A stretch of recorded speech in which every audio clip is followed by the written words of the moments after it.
All right, so you gave me permission to give you a little tequila. 100%. Which makes me happy. So I've pre-organized some of this. I got in here just some basic tonic water, a little bit of coconut flavoring.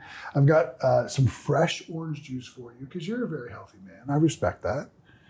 And then I'm going to add a little bit of my favorite tequila. This is called El Ateo. Have you ever had it before? No. It's nice. It's very, very, very earthy, which we were just talking about. And this is a reposado, so it's got a nice bite to it. We just put a little half ounce in. And I love that you gave me permission to get you a little liquored. That's my favorite part of this so far. But this is going to be very coconut dominant. And then on the back end, you're going to get some citrus as well. The tequila it'll just be a nice flavor enhancer, but you won't get too much of it. But that's for you, sir. Well, thank you very much. My pleasure. Thank you. Jason Campbell, one of my favorite human beings on the planet. I don't know if you knew that or not. I do now. I never told you that before? No. It's because you're so interesting. And that's the big determinant of why I wanted to have you here, just to talk about all your things. And we spoke, was it 2 weeks ago now on the phone, just in preparation for today? Yeah, that's right. And I said this, maybe I was thinking this last night about, where do I want to start this conversation? Because, and I'm going to miss some things. Yeah. You own a small town. Yeah. You're an artist, a musician, and some of your songs are on the Billboard Top 100. Mm-hmm. You own spas, right? Very creative and so many, but that's so multifaceted. I remember I said to you on the phone, I said, I wonder if some of the people who watch and listen to this are going to ask themselves, how does he do all that? Like, how does he create time for all that? And your answer washed over me. And I've wanted you to expand on it ever since, because this is what you said. You said, well, it's all just part of the same thing. Yeah, it's all the same. And that answer, I think I understood where you were going, but I needed the full explanation. So you own a town, you're a musician, a very successful musician, you own spas, and you've got a wife and kids. It goes on. Music, meditation, medicine, and mining. And mining, because your town has gold, copper, silver, we have 4,000 acres of mines right outside the town. So and you're in charge of all that? I'm on the board, so yes. Okay. Yep. So how do you expand on your answer? It's all the same thing. It's all the same. Yeah. Well, okay, so let's just jump right into it. So sometimes it's like, oh, you must be so busy. Mm-hmm. Oh, you have, no. That was my first inclination. Bees and beavers are busy. Bees and beavers are busy. Never be busy. Yeah. Because it's always you, you're always here, and it's always now. Say that again.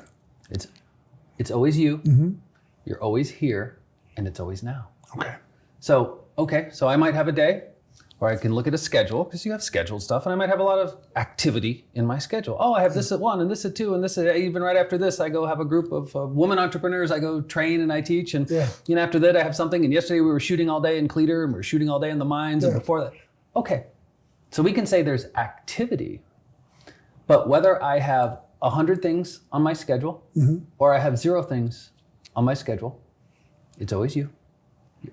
You're always here. Yeah. And it's always now.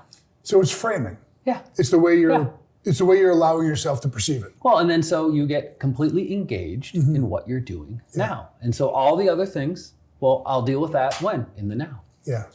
Because back to you here and now, it's always the truth. And so when you stay on that, and then you need to have creative, we were just talking about this, like being creative. Yeah. And you have to think, see, creativity is non-linear.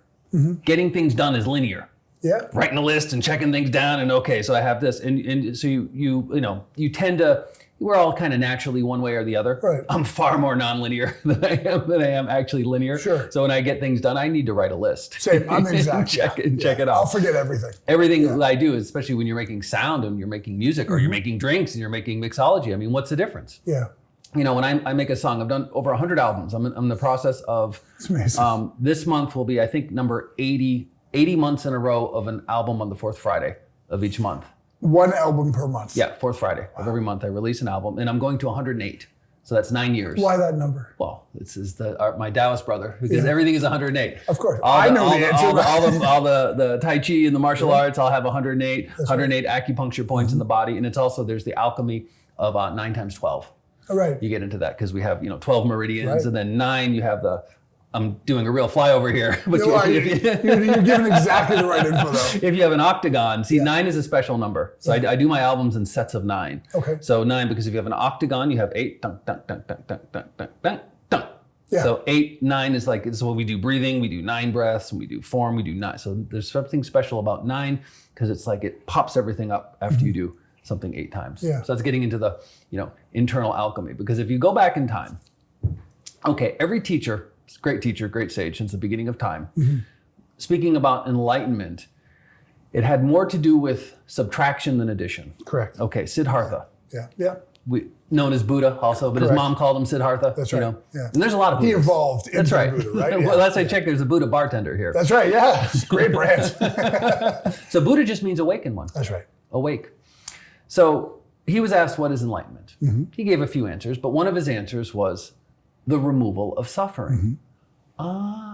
Okay, so what's suffering? Well, if we oversimplify, it's some form of attachment, resistance, and judgment. Yeah. You got the those three perfect words. That's it. And it's we can use different words, and it's a form, it's a mixology of those three. Yeah. But if, I take you and I pull out all the attachment, resistance, and judgment, what's left is light. That's right. It becomes light. So when Michelangelo would make a statue, he said, I didn't do anything. I just removed everything that it wasn't. Right. And so there's a removal process, and that actually ties into the sword. I can't believe you brought a sword with you. This, I can talk about it. Show us. Well, this is a special sword. Yeah. This was forged in 1592. Was it really? Yeah. Wow. Yeah, so it's older than the country. And we were just talking about it earlier. So there's a school of thought, oh, it's an antique. Oh, it should go on a wall. If I was a sword, I'd rather be swung than be in a wall. Fair. The founder of Tai Chi was said to live to be about 180. And he would always say, I'd rather be a turtle in the mud than a turtle shell on a palace wall. Fair. Because the court was trying to get him to be in the court. I don't want to be in the court. Yeah. I want to be in the mud. Right. So, but if you look at what's the metaphor of the sword, and this is actually, okay, so if we say the Taoist riddle, and we say, what is the opposite of death? And usually the kind of the knee-jerk reaction would be, oh, life. No. Yeah. Life has no opposite. Birth. Right. Is the opposite of death. The opposite of death is birth. That makes perfect sense. Birth, death. And throughout a lifetime, we have many births and we have many deaths. Well said. And when we are first born, we're met with the sword. The sword creates the birth, the cutting of the cord. That's with the sword. And then from mom viewpoint, mom experienced a death. Mom lost a body part. Right. Now, when does life begin? Well, much earlier, obviously. Sure. But that's the birth. And so the metaphor is, what do you need to cut in your life? You got to cut something. Yeah. You got to, and if you, whatever it is, maybe it's a thought pattern. Yep. Maybe it's a habit. Maybe it's an addiction. Maybe it's a relationship. Maybe it's a business. Yeah. Maybe it's a career path. Sometimes big, sometimes small. Yeah. Or maybe your life is so perfect and everything is just complete. There's no issues, and all you need to do is cut your fingernails. Okay, but you still need to cut something. Proactively cut something. That's right. I wonder if that's going to be, because I want you to expand on that. I want you to expand on absolutely everything you just said, but on that particular point, in my profession, in my career, when we talk about cutting, people tend to, in the West especially, they automatically go to things like habits. And I always try to steer them. Steer is a gentle word because it's your journey. I don't want to, incite you somewhere where you don't feel naturally inclined to go. But I always thought processes, emotional reactions. These are non-tangible things that people don't realize are possible to cut. Does that make sense? Oh, 100%. Thought processes in particular. Well, I've always thought this way. Yeah. It doesn't mean you have to. So if we do this, let's go back to basics here. Yeah. We're made up of 3 things. Matter, energy, and consciousness. Right. Okay. Jing, Qi, and Shan. Yeah. They say. But so if I have H2O, we have solid, liquid, and vapor. Ice, water, and mist. So so the matter is everything we can see, touch, and feel. Okay. Everything here is matter. But the Qi is the energy, the prana, the bioelectrical energy. Oh, the breath, and wait, the emotion. Yeah. The sound. Because you can't hold sound in your hand, you can't hold emotion in your hand, but we all know it exists. So we just oversimplify and let's just call that energy, like water. Yeah. And then the mist is the consciousness. And we can say that would be the eternal I am. We can say that is that observes your thoughts, because we have the we have the monkey mind, then we have the observer. That's right. We have the human and we have the being. Human changes, being never changes. That's right. The being that's watching your thoughts is the same being now as at age 8. Yeah.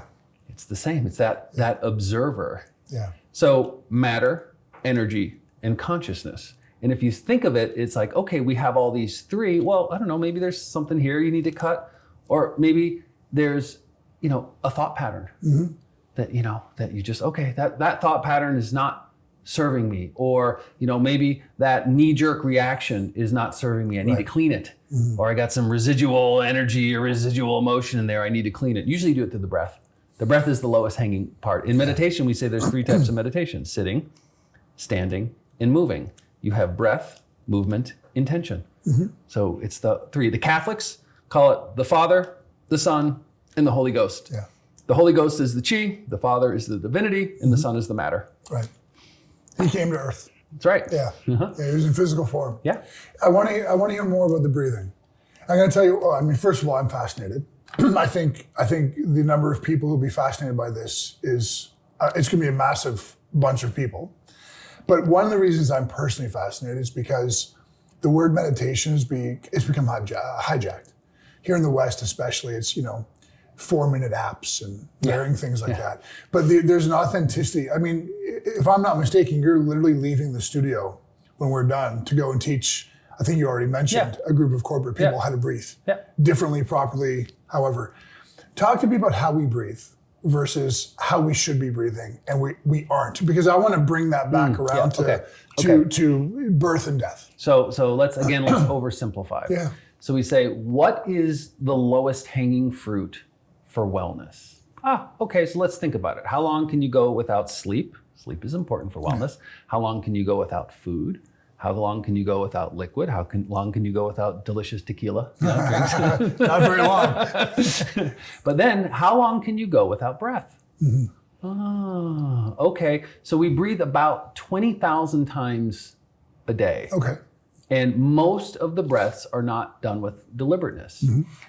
We expel more toxins through the breath than through anything else. That's why wearing a mask is a really bad idea. Right. Oh my God. No argument here.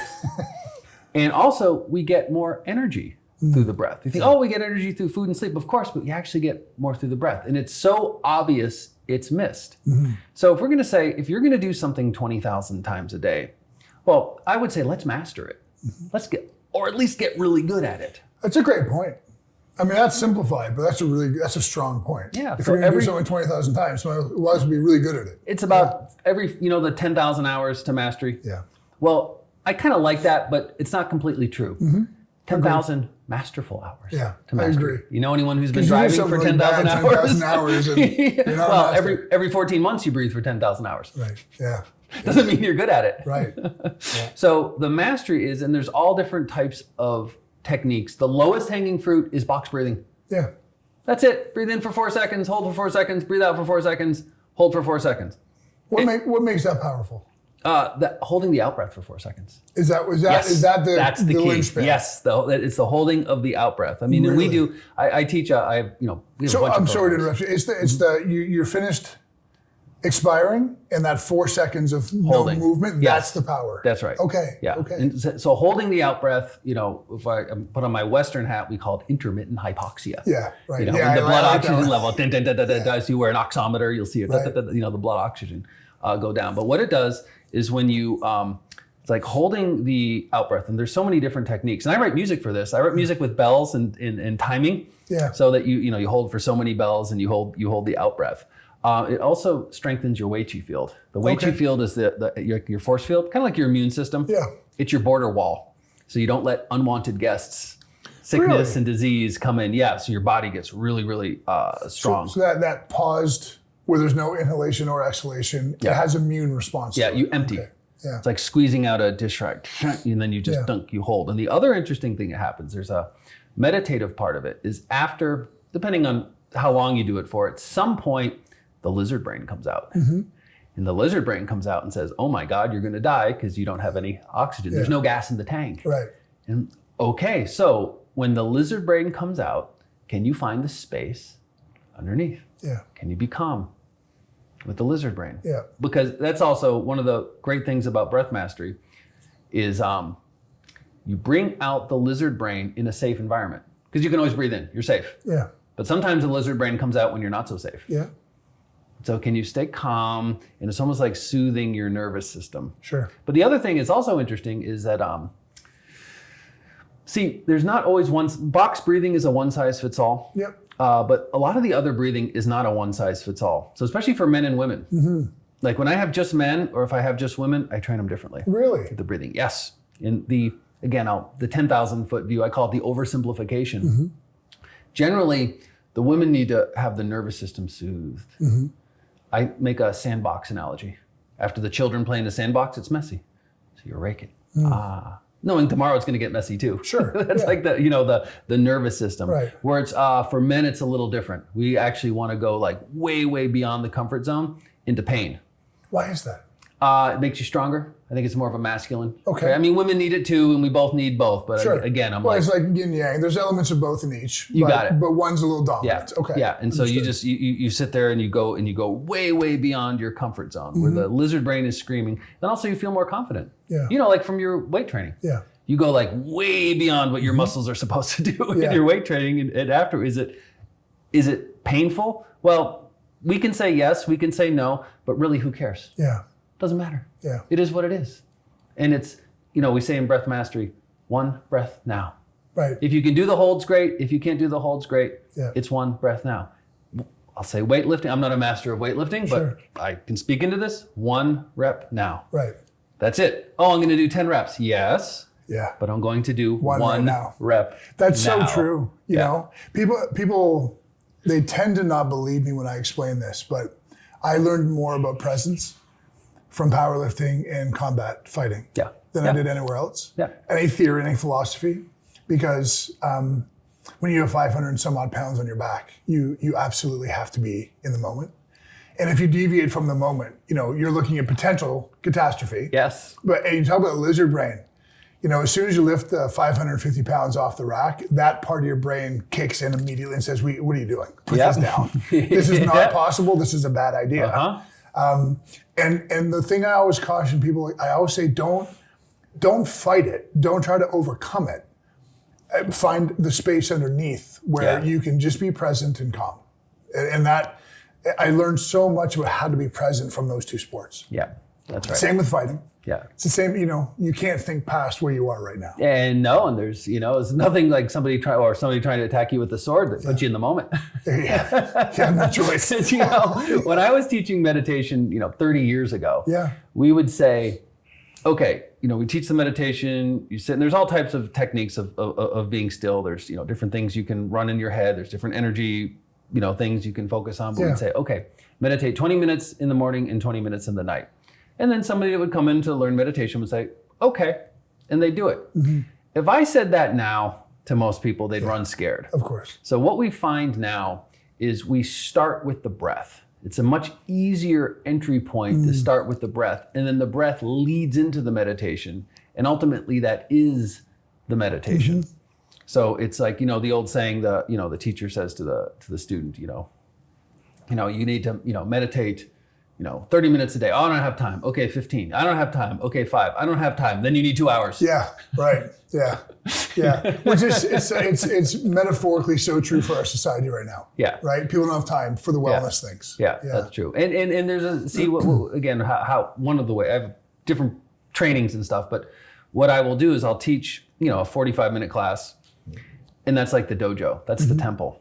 But then throughout the day, as you get good at this, in a couple minutes when you get dysregulated, not if, but when you get dysregulated, you come back to center. Yeah. And then you get a little off, and because there's no such, if you're always centered, you're never centered. The only way the center can exist is if you go off center. Yeah. Otherwise there is no center. God, you really are Taoist, aren't you? That is such a Taoist thing to say, right? Because it's true. Yeah, dysregulation has to exist, and you have to experience it. What do you call a superhero without a supervillain? Yeah. A weirdo in tights. Yeah. Perfect. Or unemployed. Perfect. So unemployed, even better. They can only exist with its opposite. That's right. We have a Super Bowl coming up. Yeah. Why does the Super Bowl work? Because there's a built-in tragedy. Yeah. Yeah. Someone's going to lose. And the closer it is, the greater the tragedy for whoever loses, and the greater the triumph. Yeah. And so you need that polarity. They can't, it's like we say birth and death. They have to exist. And the other part is it's like dark emotions. You need dark emotions. If you're always happy, you're never happy. And emotional mastery, emotional mastery is vast, but a few parts of emotional mastery is one, the ability to sit with uncomfortable feelings. Yeah.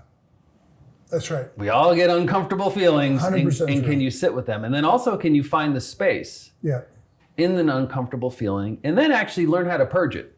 Like, and you purge it with energy, because that's just energy. Right. And the simplest way is breath, and there's other ways too. But you actually like squeezing out a dish rag, and purging dark emotions, because you have light and dark. With no manure, there's no tomato. That's right. But wait, at the end of the cupcake, there's a big pile of shit. It's the best analogy I've ever heard. That's fantastic.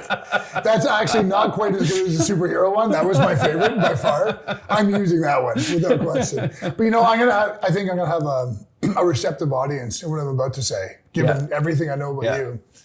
It'd be wrong to say that I've been fighting this battle for 30 years, because that's an overstatement. But whenever approached by a client and asked my opinion, I'm always very forthright about my feelings on things like antidepressants and anti-anxiety. So I'm like, listen, Western medicine's done this job of, this is a bad emotion, this is a good emotion. I'm like, there are no such things. There are waves of emotion. There's a scale of emotions, and we can't have this if we don't experience that. They have to exist together. And for me, the key is not to mute or dull or to use medication to eliminate what might be considered non-serving emotions, feelings, etc., but more to learn how to regulate through them. That's the power. That's the power of resilience and understanding center and presence and everything else, right? And that's a very unpopular opinion in today's culture. But. Well, it's not a business model. No, it's not. Well said. Walking out in nature and breathing is not a business model. Correct. So you can't monetize that. And again, the pills, potions, and lotions, they're all tools. Yeah. That's it. And sometimes the tool is appropriate, sometimes it's not. We could say tools get, overused. Yes. Because of that's a nice diplomatic way of explaining it. Yeah, but also just because of the business. And here, I'll give you another example of tools. It's a little bit of a tangent, but you got the microbiome. Yep. Okay, so in the last 20 years, we say microbiome, and there's all types of pills, potions, and lotions for the microbiome. Right. The microbiome is just the Dantian. The Dantian is the second brain. Right. So it's the gut. And so actually, I think the science in the last 20 years is amazing, some of the stuff that's come up, because the Taoists knew this for thousands of years. Yeah. But okay, so you got digestive issues. Someone has digestive issues. You go and you do all the tests, and you get all this medicine. Well, if you're taking whatever supplements for digestion, and you're not doing some sort of breath training, you're pissing on a forest fire. Yeah, exactly. I couldn't agree more. Yeah. Because sometimes you just need heat. Yeah. It's like this has to be warm. We want warm stomach, cool head. Most people have a cold stomach and a hot head. Yeah. Well said. Literal also hot true. Head, with inflammation of the brain, but also the metaphor. Yeah. The metaphor, hey, he has a cool head. Hey, he has a hot head. Yeah. And so you want the cool head, you want the warm stomach. And so when you get into digestion issues, well, you need heat. We call it, digestive fire or fire of earth or, whatever metaphor we want to use for it. Because sometimes it's like you're trying to cook a pizza at 200 degrees. Yeah. Doesn't get crispy. And you're analyzing the cheese. Yeah, exactly. Right. Yeah. Let's get some heat first. And then if it's not working, okay, we do other things. Because yes, supplements and all that is great, but you want to start with the basics. Yeah. And you start with breath, movement, intention. And we align the three. Describe intention. What do you mean? Mind intent. Okay. So it's mind intent. So for example, and I'm sure you teach a variation on this. You go to lift weights. I can go and lift weights and go dunk, dunk, dunk, and it works. Yeah. I can have a bad attitude. I can hold my breath. Very true. I can be distracted. Yeah. And if I just do 100 push-ups a day, every day for a month, with a horrible attitude, with bad form, holding your breath, grumble, grumble, grumble, while listening to YouTube or something like that. Right. It still works. It still works. You're going to get stronger. Yeah. Okay. However, if we add the breath, we add intention. Intention in this context, I like to do this with the eyes closed, sometimes eyes open, but your mind goes into whatever muscle. Yeah. You're there, and you hold the mind there. Yeah. and you hold it. And then the mind will run away. You chain the monkey to the tree, but monkey is master locksmith. Yep. Oh yeah. So then you bring the monkey back, and then it goes dunk, dunk, dunk. And that, well, if I could clone you after 3 months, there's a huge difference in the one that uses the breath and the intention. Right. But again, you're still strong. I say the same thing with box breathing, because I teach teachers. And even if you don't teach, go teach. You can teach box breathing. Box breathing works. Again, bad attitude, bad form, poor counting, right? Poor everything. Sure. It still works. Yep. But if you have some mastery, if you pursue it with mastery, it's just going to work better. That's a great point. Can we expand on that? Because I was really interested when you talked about box breathing tends to work for everybody. Yeah. But then other breathing patterns don't.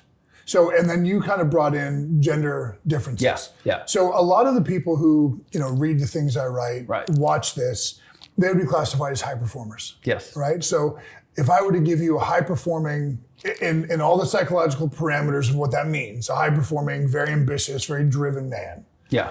What kind of breathing would be suitable in your eyes to bring them to presence, to center? Okay, I'm going to really oversimplify. You might have to for me, of course. Okay, absolutely. So one of the things we need to do is we got to clean. We clean the kitchen before you cook. So you got to clean out the insides. And how often do you have to clean out the insides? Well, how often do you take showers? Right. Yeah. And do you wait till Sunday to take 7 showers? Probably not. Right. You got to do it daily. And so our insides clean. How do you clean the insides? Well, very masterfully. But one way is you breathe out for far longer than you breathe in. Okay. And you breathe out. So you breathe out, and then you have no oxygen left. Then the movement begins. Okay. It begins and you got nothing, and you're just like breathing out. And then you start to breathe out like dirty chi or dirty energy. And it's the squeezing out the dish rag. So we got to clean. You clean everything first and make everything. Okay. Then once it's clean, what do we got to do? Well, let's make a deposit. You see, because everyone understands in business, or everyone understands a bank account. Okay, if you deposit this much and you spend this much, after a while, you're going to have a problem. Yeah. And anyone who's had a business has probably experienced this. Everyone who's had a business has experienced that. I certainly have. Same. That's right. So then we could look at one of two things. We could say, are you overspending? From one viewpoint, yes, of course. Or are you under depositing? Right. Okay, energy's the same way. If you're putting out this energy and you're putting in this, after a while, you're going to go into deficit. You're going to get some sort of sickness. You're going to get something. You're not going to function as well as you could. So I would say, if I say to an entrepreneur, hey, you have to do less. Oh yeah, sure, I'll get right on it. They're not. Yeah. No entrepreneur is actually going to do less. We're not capable. It's genetic. It really is not capable. A lack of ability to stop. No. I agree with that completely. No. So, okay, so let's not fight that battle. Yeah. Let's look at it. No, you're just under depositing. Yeah. So if we deposit this much energy, chi, prana, bioelectrical energy, whatever we want to call it, okay, then you can spend here. Now, as we know, the entrepreneur will probably do this. Of course Fine. they will. Of course they will. And then get better and better. Yeah. So that's one of the techniques. And one of them, actually I had this on a VR. I had the first breath program in VR. Did you really? Yeah. That doesn't surprise me at all. I'm not even a little bit surprised in that. Back when VR was going through its, going through its arc. And it's called chi breathing. Okay. Energy breathing. And it's the opposite of the cleaning. Okay. You breathe in. Then when you can't breathe in anymore, it begins. It's like the balloon. And then you breathe in. You say, well, wait a minute. I'm not breathing in. Exactly. Yeah. But the intention, the mind intent, but the key is you have to stay really relaxed here. You don't want to tighten up. You're totally relaxed and you're breathing in, and you're breathing in prana, chi, and it's just like power. Yeah. And you breathe it in. So that's what you would give to a high performing guy. Yeah. Breathe out all and then some. Yes. Almost try and hold for a minute. Discomfort. Yeah. To the point of discomfort. Yeah. And then hold. Yeah. And then you do the exact opposite. Yeah, you got it. That's good. Give me a relative time count.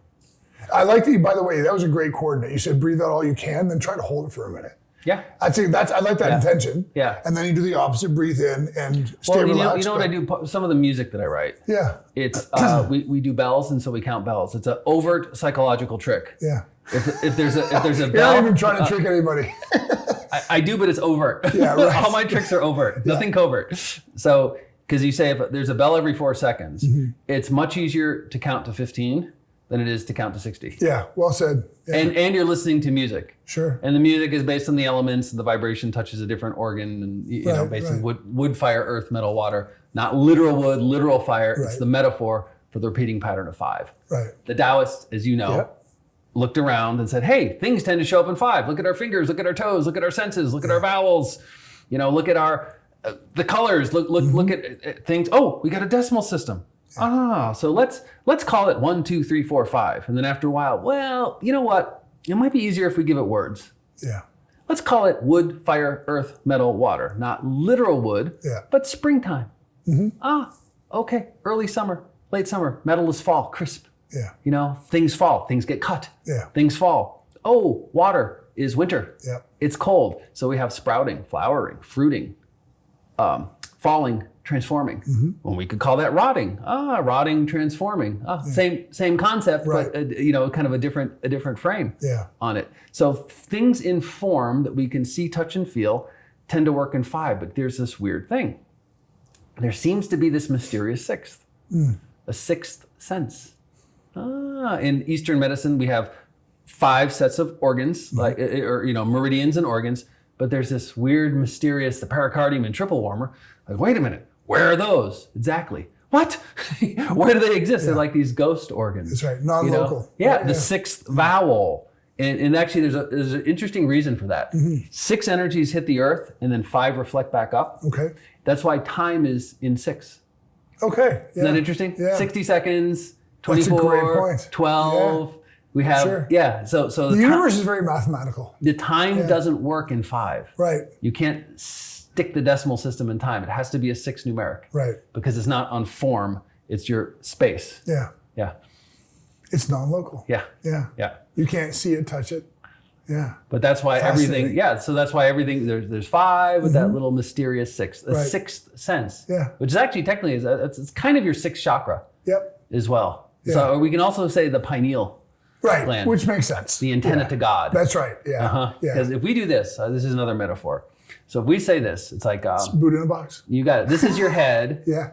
And this is your head on thoughts. Which is so fair. So fair. Yep. 50 to 80,000 thoughts a day. Daily. Yeah. Most are repeat. Yeah.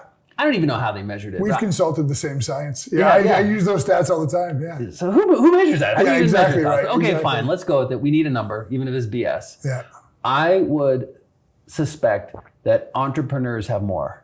Oh, there's unquestionably yes. Yeah. So whatever we're the always number gauging is, something. yes. But what is it? 99% of the same thoughts we had yesterday. Yeah. Oh, it's an extraordinarily large number. So most thoughts are useless. Yeah. Back to the sword. It's just a process. We want to cut. It's a process we have. But if you notice now, the Buddha was still for a few minutes. Yeah. That the turbidity settles, and now we have clarity. Yeah.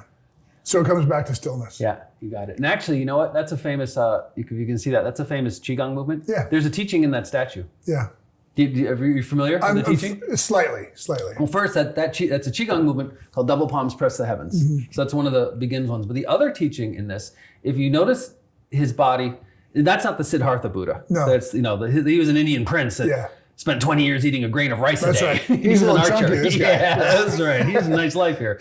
So the teaching here is that you can have a deformed body. He has one tooth and his face is all messed up, and God can still shine through. That's right. Yeah. God knows no difference. Yeah. So you say, oh, this person's so smart. Oh, this person's so stupid. Oh, this person's so healthy. Oh, this person's so unhealthy. Yeah. From divine viewpoint, Yeah. no difference. Doesn't exist. If you and I were looking at a bunch of ants, and we said, oh, that's the smartest ant, and that's the dumbest ant. Right. From our viewpoint, what's the difference? Exactly. From ant viewpoint, probably big difference. Right, sure. I'm so smart and I'm so clever. But that takes us back to what you said before, those things. Like you use judgment as one. It's like we kind of suspend ourselves in these ridiculous places, don't we? Well, our real brain is here. Yeah, it is. That's the Dantian. And that's why we got to take care of the microbiome. That's right. This is it. And so if we think of what are we made up of? We can say, flesh, meat, bones, levers and pulleys, fluids, and a circuit board. Yeah. Yeah. But what makes it all work? Yeah. And then the little dollop of consciousness. That's right. That little dollop. So the circuit, again, we have, matter, energy is the circuit board. and then consciousness. Yeah. And so the circuit board, and they figured this out thousands of years ago. Here are the lines, and there's so many of them. You got 12 main lines, and you got 8 ones, and 8 vessels, and then you got, here's the points. You got the sea, you got the lake, you got the spring. It's all, and if you touch this point, you get this. But then, the brain is real here because that's the gut. And you said, I have a gut feeling about something. That's right. And I say this to entrepreneurs all the time of, how often is your gut wrong? You can probably count on one hand with a lot of fingers left over. Yeah, sure. How often is the head wrong? Daily. Every 36 seconds. The monkey is wrong. Yeah. The monkey makes mistakes. Yeah. And if you go back and look at your life and you say, if you look at different mistakes, oftentimes you can trace it back and connect the dots and you know what? I had a gut feeling about that. That's right, yeah. And my mind tricked me into something. And then you say, why are women more intuitive than men? There's a bunch of reasons, but one simple reason is if you think of the wiring, I'm going to make an electrical analogy. Men get issued a 120 current and women get issued a 220. Right. They have greater access to it. The current, so it's thicker. Yeah. And so from the pineal, there's a line that goes straight in, lots of different names. Sometimes it's called the Taiji pole. The silver cord is what goes straight up. And that line is thicker. Yeah. So that feeling something and having an intuitive, women have more of a natural ability for it. But, magic always has a price. It also makes more emotional. Yeah. Because the circuitry. Yeah. So the circuitry gets overrun. That's right. And men can say this. I make a joke that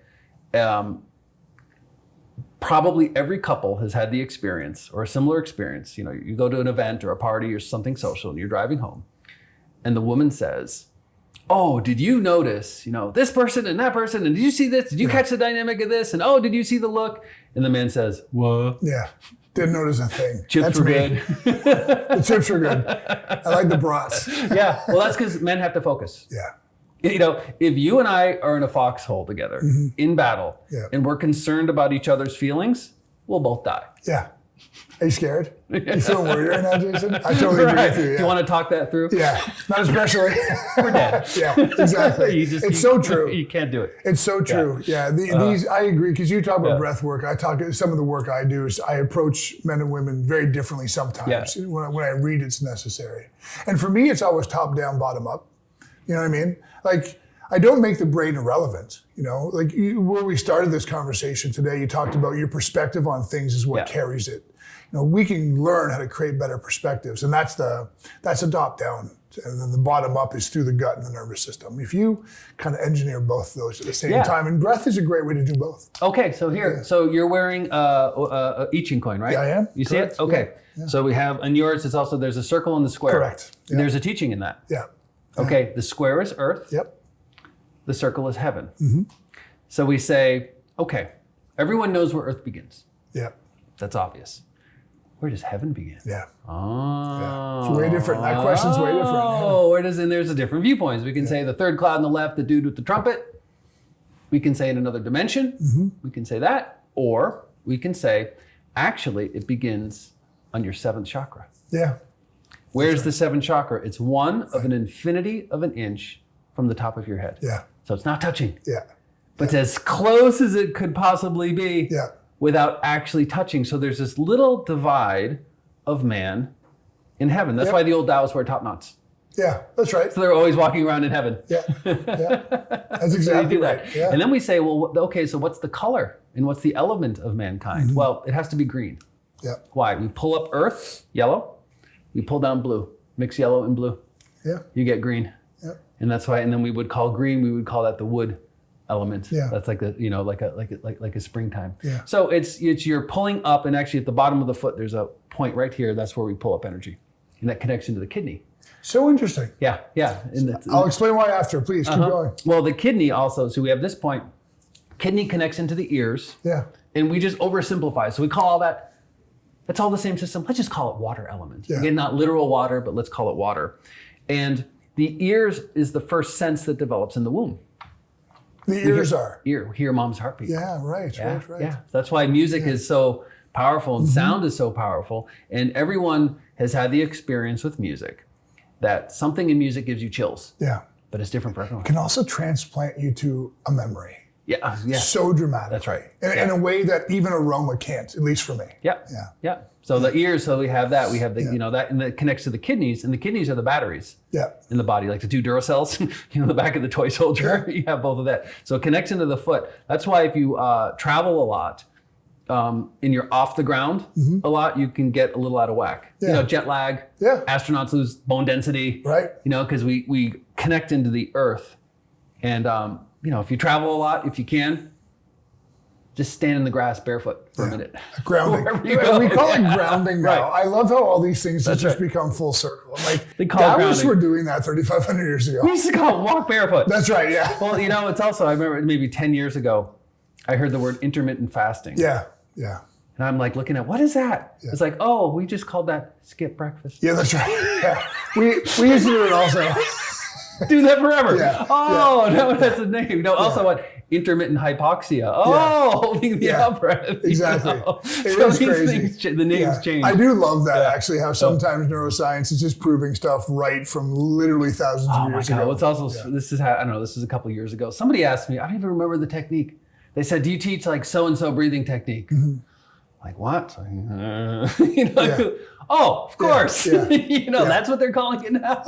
Oh, I would never put you on the spot ever, not even one time. But that's the one I always get asked about. Like, Brian, do you know much about Wim Hof breathing? And I'm always like, I don't know much about it, but I guarantee it's been around a lot longer than he has. Of course. That's the only thing I can tell you about it. Yeah. Of course. And again, I'll oversimplify that style of breathing, and he'll be the first to say he didn't make anything up. It's a lot of it is pumping, so you get the fire, the heat, and then holding the out breath. Okay.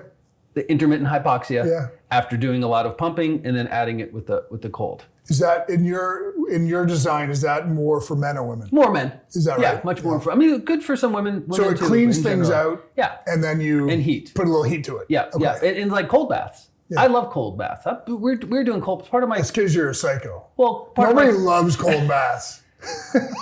My training in the 80s, my Shaolin Kung Fu training, we had to go outside in Boston in the snow in shorts and nothing else. And we had to like do that until the steam came out of our, I mean, that was just part of the, it wasn't even a big deal. That's just why, did I like it? No, but I should say I like the results of it. Sure. But for some people, cold bath, no. Yeah. No. Again, so it depends on the person. Again, for some women, it's really good. I like that you said that a lot, because that got very cliche as well. No. Cold exposure, everybody needs cold exposure. I was like, everybody. That's like silly tech bro energy. Yeah, right. If one is good, 100 is better. Right, yeah. Maybe. I agree with that. Maybe. I agree with that. Is more better? More is better if more is better. Yeah. How about the right amount? Yeah. How about the perfect? It's like, the perfect amount. Right. That's mixology. Right. I was saying to you just before we started filming today that people, I think we're a little off tangent on this, but people overestimate how much they have to spend on good quality alcohol. I'm always like, listen, it's the proportion in which you're mixing things with it. You can make $4 vodka taste fantastic if you arrange it properly with varying things that elicit a taste and an aroma. It doesn't have to be an expensive proposition. You know what I think that ties into? That's actually a really good point. And I had never thought of that. So I'm learning something here. Is a lot of that is mastery, but also artistry. Yeah. So there's artistry. I can remember I have this photographer that I did work with, and he's old school. He's learned on film and everything. He's amazing. And I was asking him a few years ago. I said, the difference in the technology, because now we have, all the digital cameras and everything, and you can take 5,000 pictures. And he was telling me that, no, you had a roll of film, and you had to get the perfect picture with just this roll of film. So it was a very different attitude. Yeah. It wasn't quite as disposable as it is now. And I said, well, what's the difference? He just said, no difference. He said, give me a piece of paper, I'll poke a hole in it, and I'll give you a great picture. Yeah. So I thought, wow, I just really like that. So I think to myself, with technology, no. Give me 2 rocks and a tape recorder, I'll make a great album. I believe that. I actually believe that about you, to be honest. Yeah, because it's the creativity. That's right. And sometimes the limitation is your best friend.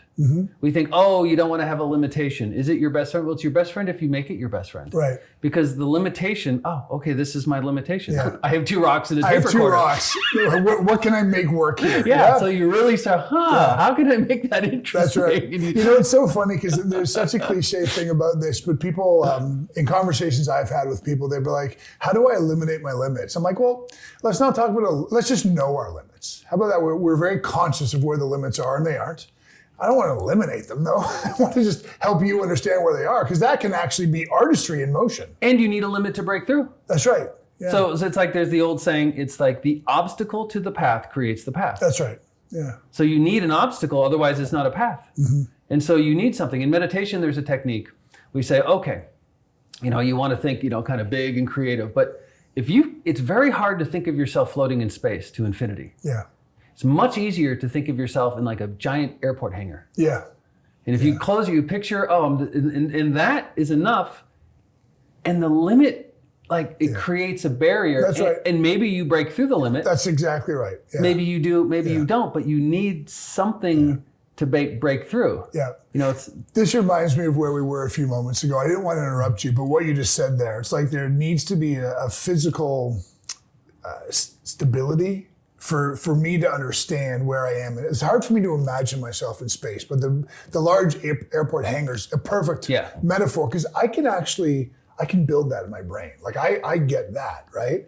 But you were talking about this point on the foot, where all the energy comes in. Yeah. So years ago, when I was teaching people how to squat with heavy weights on their back, I would teach them to focus right there, even to the point where they'd grip the floor with their toes to try to accentuate that particular spot. And people would ask me why. I didn't have an answer. I was looking for a biomechanical reason. I was looking for some kind of kinesthetic reason. And I couldn't find one in common text. I consulted physiotherapists. I'm like, why does this spot? And nobody could give me an anatomical answer. You just answered it. It's because I'm anchoring myself. Must be the tequila. Must be the tequila. It's always the tequila's fault. Everybody knows that. Well, I was going to ask, you brought a flute as well. Yeah. Are you playing music for us? Well, yeah. Well, here. Because I'm excited for that. Well, let me give you the metaphor. Yeah. In the metaphor of the flute. And so we can say, there's a few metaphors. Because we say, what do you need to cut in your life? And we spoke about that. Yeah. But then the other metaphor is, what do you need to breathe life into?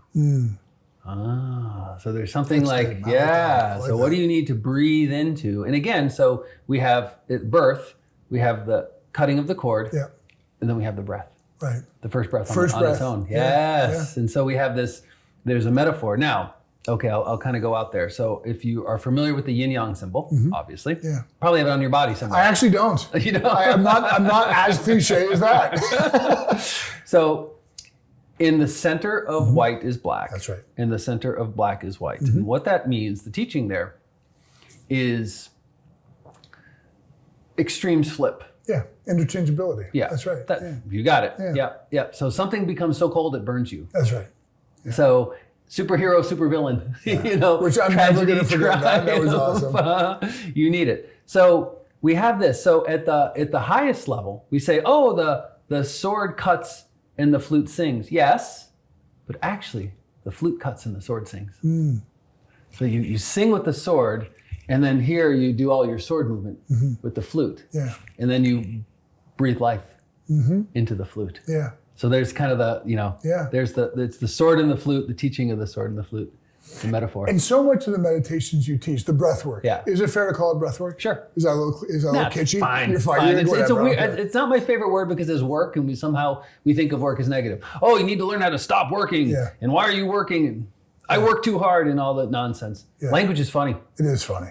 We have 5 vowels. Yeah. And then we have compressed air. Fa, ta, sha, ha.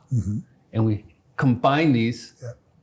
And we're taught words are spells. Who taught you word spells? Probably your kindergarten teacher. How'd they teach it to you? With song.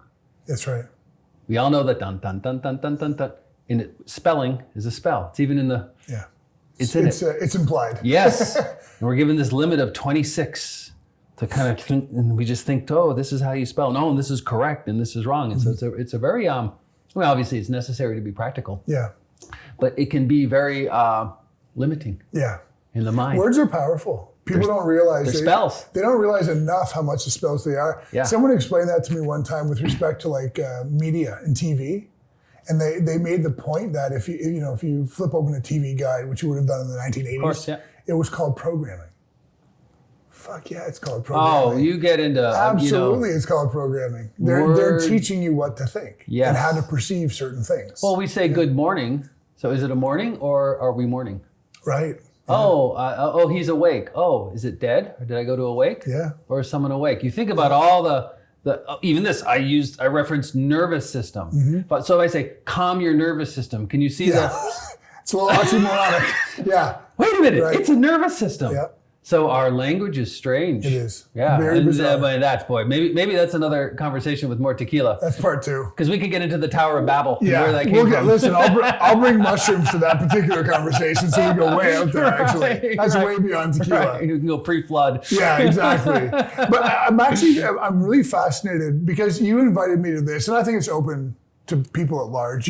Is it every morning, 7:30? Okay, so local time? Because I'm intrigued. Yeah, the only reason I haven't enjoyed it yet is because I mentioned this to you on the phone. I try not to do anything schedule-wise before 11 a.m. Yeah. I like to have slow entries into the day. Yeah. Well, I'll tell you, I do breath mastery for entrepreneurs. Mm-hmm. It's kind of like Fight Club. There's no website. But it's real, and I make everyone. You do it. Mm-hmm. It's the real training. It's real transformation. Most people show up like 1 or 2 times a week. Yeah. It's 45 minutes on Zoom. Why do they only show up once or twice a week? Do they have reasons? Like, what's their reasons? Well, some will do 4 times a week. Yeah. But no, they're entrepreneurs, so everyone's a little nutty. Yeah. I'm too busy. Yeah. I'm too busy for my health. But see, the mastery is, it's like you go to the temple, the ashram, the dojo for 45 minutes, but then throughout the day you do a little bit. That's mastery. Yeah. And you get dysregulated, and then you come back into regulation. Right. Then you get dysregulated, and that's the key, you come back isn't into it? regulation. Right? It's a misnomer we walk through. People talk about like eliminating stress. You're not going to. There's no such thing. No, you transform need it. stress. You want stress. You have to have stress. stress. Is good. To stand, you need stress. Yeah, it's learning how to re-regulate a system that has become deregulated. But in order to learn how to do that, you have to experience the things that deregulate Of course. you. I mean, that's part of it all. Yes, right? and even we can say stress. We can even say distress. That's right. Because usually there's eustress, euphoria of stress, and then after you make it through your couple repetitions. Oh, I'm like on cloud 9. Yeah. You flip from the distress. Yeah. But all of it is stress is just pressure. That's right. And back to every spiritual teacher since the beginning of time talked about removal. Yeah. But then there's also how through heat and pressure. Yeah. So he's heat and pressure. And It's that's like what the we do. formation of a diamond, isn't it? It's very akin to that metaphor in general. Yeah. It's here. Yeah. Or it's the gold. Right. So if we take gold, or we take ore, and we have heat and pressure through ore, what's left is gold. Yeah. Yeah. I'm oversimplifying. Sure. But so you could say from one viewpoint, gold is enlightened ore. Right. And so through heat and pressure, and that's what we do in the breathing. We use heat and pressure. We remove the impurities to become light. Well, you've mentioned alchemy a couple times in this conversation. I love that you have, because people misunderstand alchemy from an antiquity standpoint. Yeah. They miscalculate what it means is creating something new by combining. And I'm like, no. Alchemy is combining things to reveal what already exists. Is the breath mastery 100%. alchemist in that respect? 100%. It just hit me how true that would probably be. I somehow had good teacher karma in my life. Yeah. From a very young age, I was around masters. Mm-hmm. My next birthday is 56 in another month. Wow. And I started this process at age 8. Right. Yeah. And this was in the 70s. Right. And my entry point to meditation was through my music teacher. Mm-hmm. My music teacher, my first lesson, and she said, never listen to notes. Idiots listen to notes. Masters listen to the space in between. Wow, that's powerful. When you listen to a note, your mind is turbid. You hear nothing. Yeah. When you listen to space or silence, your mind gets clear. You hear everything. Yeah. So my entry point was dong. That's how I started music. Is that right? And then years later, when I was formally trained, we would sit and meditate for 4 hours. In meditation, I thought, oh, wow, I've already been doing this. Yeah. We just didn't use the word meditation. Right. We used the word deep listening. Deep listening. Yeah, that was meditation. That tracks. It's a form of meditation. Absolutely. Yes. Yeah. And it really is. Yeah, and there's deep listening. How perfect is that? Yeah, and if you oversimplify meditation, all it is the space in your thoughts. Yeah. That's it. Because the mind goes dot, dot, dot, dot, dot, dot, dot. Aha! Yeah. You meditated. Yeah. And I would even say, no, you're a master of meditation. What? I'm a complete shit show. I'm not a master of meditation. I have so many thoughts a day. No. The word satori means a glimpse of enlightenment, a glimpse of space. And there's the saying, a moment of enlightenment is forever enlightened. You can't unring the bell. Yeah. Now, you might be a disaster shit show and you come back to it and then you go, it's okay. Yeah. Life is messy. It is. Life is messy. It really is. The acronym for God is generate, operate, destroy. Yeah. Well played.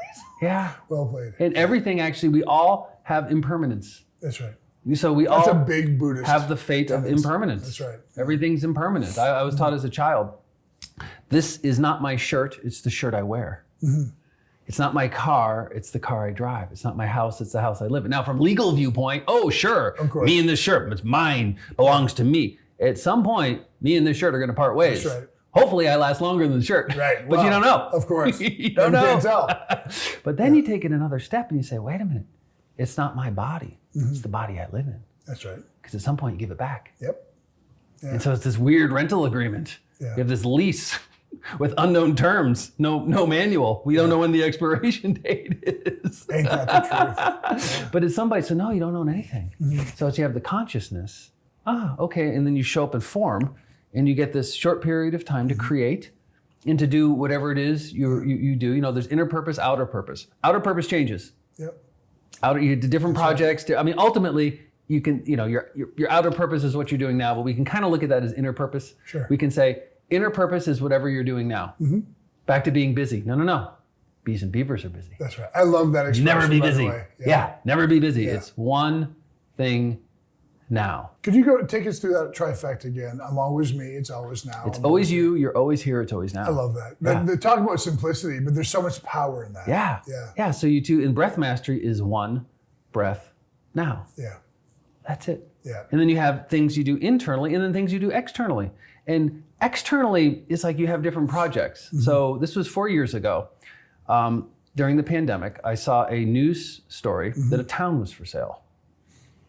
A town, I didn't even know you could buy a town. And I look it up, it's like, oh my God, that's 1 hour from my residence. Okay. And I texted my friend as a joke, Joe Polish. That's actually how you and I met, Joe. That's right. And I said, hey man, want to buy a town? Ha ha ha, it's joking. He texts me back, well, maybe. Like, what? I'm the least qualified person on the planet to own a town. I know nothing about owning a town. I should absolutely not own the town. 6 months later, we own the town. That's crazy. You bought a town. Yeah. And then what happened? We bought a town with no plan. Yeah. That's the other thing. What are we going to do with it? Oh, 10,000 ideas, and especially, all Joe's ideas and everything. It's unbelievable. Yeah. All these creative ideas. But then what happened through that, and this is the real flyover, there were some gold claims and silver claims right outside of it. And one of our partners in it had been looking at it, and then he's like, hey guys, want to buy a, want to get into the, minerals and mine. I'm like, okay, I don't know anything about it, but Cleator was an old mining town. Right. So we had all the old mining equipment and everything in that James P. Cleator, and this was actually some of his old claims. Yeah. And the guy that sold it to us, old miner in his 80s, he stood over it shaking, and he's like, I can feel it. This is it. It's here, right here. We asked, we said, do you want to be partner with us? He said, no, I'm too old, I'm going to die soon. Wow. That was another story. But so we bought that, just kind of not knowing. And in mining, what you do is you do so much testing. It's so slow, such a slow process, because before you put money in, you test, and then you test again, then you test again, then you test again, and then every step along the way, is it worth it? Because at some point, if it's not, you got to drop it. Right. In entrepreneurialism, your best loss is your first loss. Your second and third loss suck. Yeah. So sometimes you do the sword, cut your losses, move on. Don't water a dead tree. Yeah. So, okay, and then that went into 700 acres because we kept expanding it, and then we went public. Wow. So we have a public mineral exploration company. It's called King Global. Yeah. And so then we raised money on the Canadian stock market, on the CSE. We're also on the OTCQB. And we started a drill program, and we found high-grade silver right where He was shaking. Well, the gentleman was shaking. Yeah, and this is a silver coin. This is a Cleater coin. That's the Cleater General Store. So we made these. It's a half ounce of silver, and that's King Global. You own Cleater, Arizona. Yeah, awesome. yeah. But really, well, and that winds up being our mining base camp. Right. So that's where we have all of our equipment. Our people live there. Yeah. We have big, all the core samples. We cut the core, so we run the whole operation. Do you have a out Walmart? Of Cleater. Do we have what? A Walmart? Nope. We have a town then. But wait, we have a Cleater General Store. Oh, okay, you're good. It's older than Walmart. The Cleater General Store was point. Founded in 1913. Yeah. Yeah, I have a sign in there. It's a picture of Jesus in a cowboy hat, and it says, "Change. You want change? I recommend prayer and fasting." That's hilarious. How long has that been there for? 1913. That's amazing. Yeah. So we have the general store. I've got to come and see Cleater. Yeah, you got to totally come up there. So we have there's the Cleater Bar and Yacht Club. So it's a famous bar. It's an old Western bar. Yeah. Bring your spurs and your 6-shooter. Nice. Is that post on the wall somewhere? The bring your spurs. Yeah. It was implied. Okay. But we've done all types of things up there. We had the Pony Express up there, the real Pony Express. Really? That's cool. Yeah, they bring their horses into the bar and everything. It was amazing. Yeah, they deliver the mail. Old school really cowboys. Cool. Yeah, they come up there. We have big events. We've done Burning Man type events. We've done ATV events. We have, people have done birthday parties up there. Yeah. Since we got there haven't been any weddings. There probably will this week. But really, it's a mining. That's amazing. In the Bradshaw Mountains, 1.4 billion years ago, this is the oversimplification, is the plates collided. Yeah. When plates collide, because it's all ocean. Yeah. That's why there's gold in them, they're hills. Right. So in the gold rush of 1849, into the 49ers in San Francisco in the fall, then Bisbee in 1877, and this whole area, like in the Arizona flag, has the copper symbol. That's right. So the reason we're all here is because of the mining. Yeah. In the World War II, the government shut it down. So we have 15 former producing mines, and we have a whole drill exploration. Yeah. Wow. Hey, I want to ask you. I don't mean to go off topic, but I think you've said I'm oversimplifying here. 30 times. Yeah. But I love that. Look, my ethos is simplicity plus consistency. Do simple things every day. That's it. Don't think beyond that. But simplicity seems to be a flag for you, and I mean that in a very good way. Oversimplification, it matters, doesn't it? 100%. Yeah. And let's go to the opposite. Mastery is very nuanced. Yeah. Ooh, mastery. Because I can, I'll oversimplify something, but what if, so maybe that's not true of this and this, because mastery is so nuanced. It really is. And so mastery is you know every mechanical detail, and then at some point of your skill set pops the sense. Yeah. Where you look at something and you just know. And sometimes you might have to intellectually figure it out afterwards. Yeah.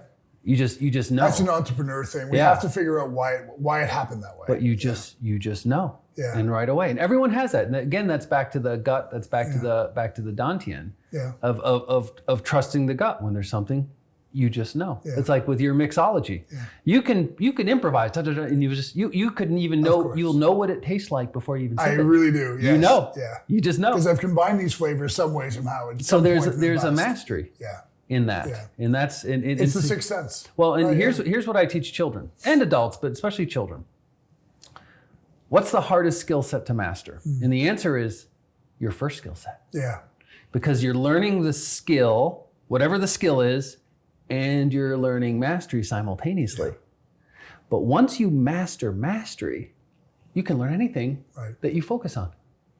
I was okay. So when you can't learn mastery until you learn your first skill set. Well, you learn it with your skill. Concurrent, yeah. Well, you have to do mastery. You have to learn something. That's right. Yeah. So I tell parents, get your child, and doesn't matter, martial arts, gymnastics, could be chess club. Although I prefer things that are more physical. But you can do the cerebral. Sure. Doesn't just something that they sports and baseball, something that they can get really just good at and get nuanced and get little micro golf, little micro adjustments that do everything and start to think such small. It's like a sand mural. Yeah. Because you say a sand mural, what's the point of making a sand mural? 1 grain now. That's right.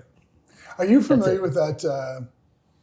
I can't recall precisely what the sect. I believe they're Zen Buddhists. But they spend months upon months upon months creating sand paintings. Yeah, sand mural. Yeah. And as soon as they're done, what do they Destroy do? it. They destroy it. Why? Impermanence. Impermanence. Yeah. Because it's not supposed to live forever. One grain now. That's right. Dunk, Yeah. dunk. You know, that's what, like, sometimes writing music and doing music, it's so small and nuanced that nobody else hears. Yeah. You know, a professional musician will do small things. No, but I hear it. Yeah. And who am I ultimately writing for? God first, me second. Is that your order? Yeah. I love that. Yeah. Audience third. Yeah. Well, it stands to reason. That makes actual perfect sense in my head. Yeah. When you do the when you man the process properly, the outcome takes care of itself. Yeah. Actually, I should say I learned that from Bach. Yeah. Because Bach was God first, himself second, and then he said other musicians third, audience fourth. Yeah. I'm not really writing for other You don't musicians. care. I don't care. Some of my audience is musicians, but it's more about the music. I take old symbols and I translate them into sound, into music, and some is like real practical for breath, and some of it, like the Zen piano. I took the I Ching. Yeah. And let's take the symbols of the I Ching, 6,000-year-old symbols, and let's turn them into sound, and let's turn them into themes. It took me 1 year to create a Rosetta Stone. Really? Of the symbols and the themes, and then they spin, and there's 3 type matter, energy, consciousness, and then after that they keep changing because it's the book of changes. Yeah. And I've done over 100 albums with that, of the I Ching. And I feel compelled right now to take us back to where we started, which is how do you do it all? And you simplify it down to if I were to paraphrase what I heard you say, absent anything else language-wise, this is what I heard. Do what you are in the moment you're doing it. Everything else is irrelevant. That's right. And that's how you can create full days. Right? Yes. I mean, really, because you're not broadcasting or projecting to what's next. And because of that, I'm fully here, which means I'm energetically here. And that changes everything, doesn't it? Yeah. But okay, so Breath Master, here's what I teach. Yeah. It's real simple. The standard is you have to meditate 10,000 hours a day. So, wait a minute. 10,000 hours a day, the logical mind, the monkey mind starts going, wait a minute, it's only 24 hours a day. No. Meditate 10,000 hours a day. It's actually the simplest discipline ever. It takes about a year, though. And what you do, an old Taoist master taught me this decades ago. Yes. Yeah. With the top knot and the robe and the sword and everything. He taught me this technique. That's all the way. And this was a secret. Yeah, this was a secret temple technique, but I'll share it. And I share this openly. We try to make the secrets like more overt, but they only work if you do them. Yeah. So you meditate. When you finish meditating, whether you meditate for 1 minute, whether you meditate for 1 hour, doesn't matter. You stand up, but as you stand, you see yourself still meditating. So it's like stepping out of a ghost. Yeah. And you see it. And you just stare at yourself for a minute. Oh, okay, there I am, so peaceful, meditating. Then you go do something else. And then it keeps it in the background. Yeah. It stays there. Yes. Yeah. So how do I write so much music? Well, I'll start something on the piano. I start a few themes. Okay. And I stand up and I look at myself writing and say, okay, work on that. Just whatever comes. Come back the next day. Okay, what do you got for me? Wow. Yeah. That's powerful. It's like auto-suggestion, but in a really powerful sense. It's like, and sometimes it's good, sometimes it's not. Yeah. Like, really? This is what you gave me? I gave you 24 hours. So when I was doing this is a sleep, Zen piano for sleep. This was, 5-6 years ago. I'd never written sleep music before, and I was working with a sleep company, and asked me to write all this music for them. I was like, okay. Well, my normal way I write piano music is I record it early mornings. Like I work everything out, I get the microphones out, I get the tape ready, and I work on it before I go to bed, and then I kind of dream it. Like I work it out in my sleep as well. I work a lot of it. Yeah. I stumble out of bed, make a big cup of coffee, roll the tape, and then it's there. That's been my my mojo. Yeah. Most of my piano albums are written that way. Okay, so I said, sleep time. I work out the themes and thinking, okay, how am I going to do this? I want longer stuff, and okay. Whatever, 5:30 in the morning, tapes rolling, ready to go. Couldn't do it. Wow, that doesn't work. Why? It's morning time. Can't record sleep music in the morning. Yeah. Doesn't work. That makes sense. Yeah. I was like, wow, I never thought of that. Yeah. And I'm all ready to go. I can't do anything. So you had to revert it to the evening? Between 11 and 1. PM, AM. Yep. Really? All my sleep music is recorded between 11 and 1. That's really telling. Isn't that interesting? Wow. Yeah. Yeah, because it's the energy that goes in. You know, and then I had these are sleep speakers with no Bluetooth. That was the key. Like this was, but I have some sleep albums and stuff. Sure. I have all that. So that was I learned the lesson there. I didn't know that until I tried it. I'm working my brain around this. Yeah. It's like, to me, you're so attuned. That, it was the vibration. Right. Energy is going to come to you proportionally when it makes sense to come to you. The sun is rising. Yeah. It was 5:30. Yeah. You can't have that energy. You'll never sleep. Right. I put that energy in the music. It won't work. And that kind of congruence with the world around us is available to us all, isn't it? That's right. Yeah. That's right. Well, a lot of it, you just have to stop thinking. Yeah. You know, when I was a teenager, I said to my martial art instructor, I said, "What is Zen?" He looked at me, smiled, and sidekicked me.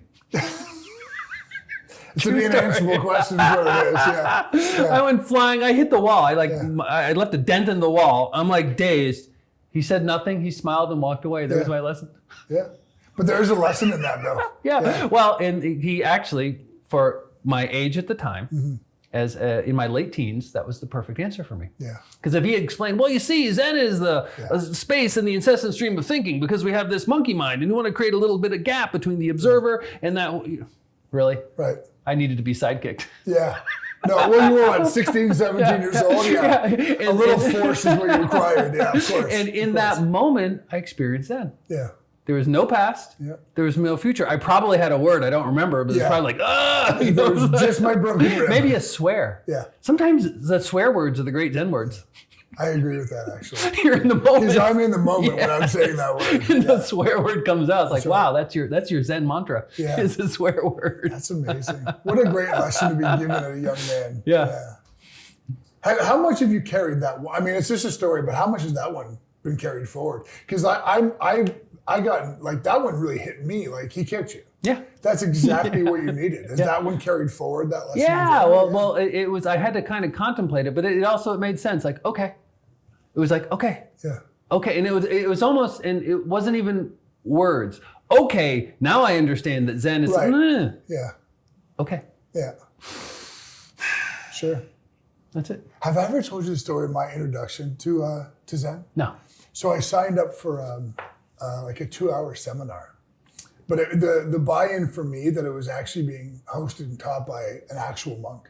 So I'm like, okay, that's cool. And I paid whatever I had to pay, and it was online. I went to attend, and 30 or 40 people are there. We're all sitting in chairs. There's a little desk at the top, and I see a teapot and a glass. That's it. That's all was there. And then this very monk-looking character comes out, and he picks up the teapot, and he starts pouring the tea into the cup. Yeah. And he doesn't stop. And he just keeps pouring. And then now the cup is overflowing, right? And this teapot is much bigger than the cup, so he keeps pouring and pouring. And I know what I was feeling, but I started looking around. We were all like getting really intensely, oddly apprehensive. And then he quietly put the kettle down. He goes, before you learn what Zen is, you have to empty your mind of what you think it is. And I've since learned that that's actually a very old parable, that he didn't make that up. Right. That's an actual Zen parable. But in the moment, I was like, I don't know exactly what that means, but holy shit, that was awesome. Because I felt like I understood without being able to articulate I understand. It's back to removal. Yeah. So right. Yeah. When I was a teenager, I come from a family also of artists, and I have an uncle who is a master of art and master of like paint. And I'd be in his studio, this big giant mural. I'll never forget this. There was this green flowing grass. He said, okay, Jason, look at the grass. What do you see? I said, grass. I was like, really? Green. Really? So I try and get, smart. Shade? Really? Motion? Flow? Really? No. I didn't get it. Yeah. Then he gave me the answer. He said, the absence of red. Hit me like a lightning bolt. That's the space in between, isn't it? Yeah. It's looking at it what it's not. It's looking at it by the removal. So if I take all the colors, all the primary colors, the 3, I pull out red, well, then you have yellow and blue. So you have green. Yeah. So don't see the green. You can see what it is. You can see what it's not. Back to Siddhartha. What's been taken away? Exactly. The removal of suffering. Yeah. Michelangelo, dunk, and tuck, tuck, tuck, tuck, Yeah. in the removal. Yeah. So I started thinking, here's the other interesting thing. We're going to go Taoist. So a few years ago, I was asked to write the music for a Vatican NFT. Yeah, that's so cool. It didn't make it through the finish line. Yeah. The NFTs change and all this stuff, and Vatican goes on Vatican schedule. Yeah, I imagine that's true. That one's slow. However, it was an amazing process because it forced me to go back to the Sistine Chapel and look at the 9 stations. Okay. And really think through. It's like, okay, what does this sound like? Yeah. Like if you look at these 9 stations, yes, it's like, and I actually wrote all this music. I had to break out the Latin. So I got this opera singer and we did all this Latin and that because at first then it's like, okay, what does it sound like? And then what's the language? And it had to be Latin. It's the Catholics, and it's the church. So, the Catholics. He busted out the Latin. But it was interesting because the first ones was, there was the yin yang in there, light and dark. Yeah. And then the power of the 3, the Holy Trinity, and it was the sun, the moon. I believe it was the analysis. It was a few years ago. It was the divide. So there was the Trinity was in there, and then separating the water from the earth that's when the 5 elements show up. The wood, fire, earth, metal, water. So I remember looking at it, and then the touching of the most famous one. That's the 6th energy. That's the chi. Right. That's the prana. Yeah. That's the bioelectrical energy that animates all things. I'm looking at wow. So totally different language, like totally different reference and different story, but far more same than different. Yeah. And there's the old metaphor of ask 5 blind men to describe an elephant. They're all going to say something very different, but they're all looking at the same thing. Yeah. And the metaphor is, of course, if elephant is truth, ask 5 blind men to describe it. They'll say, well, this one's right and this one's right. No, lots of ways to look at truth. Yeah. Lots of different metaphors. Very true. Yeah. Yeah. That's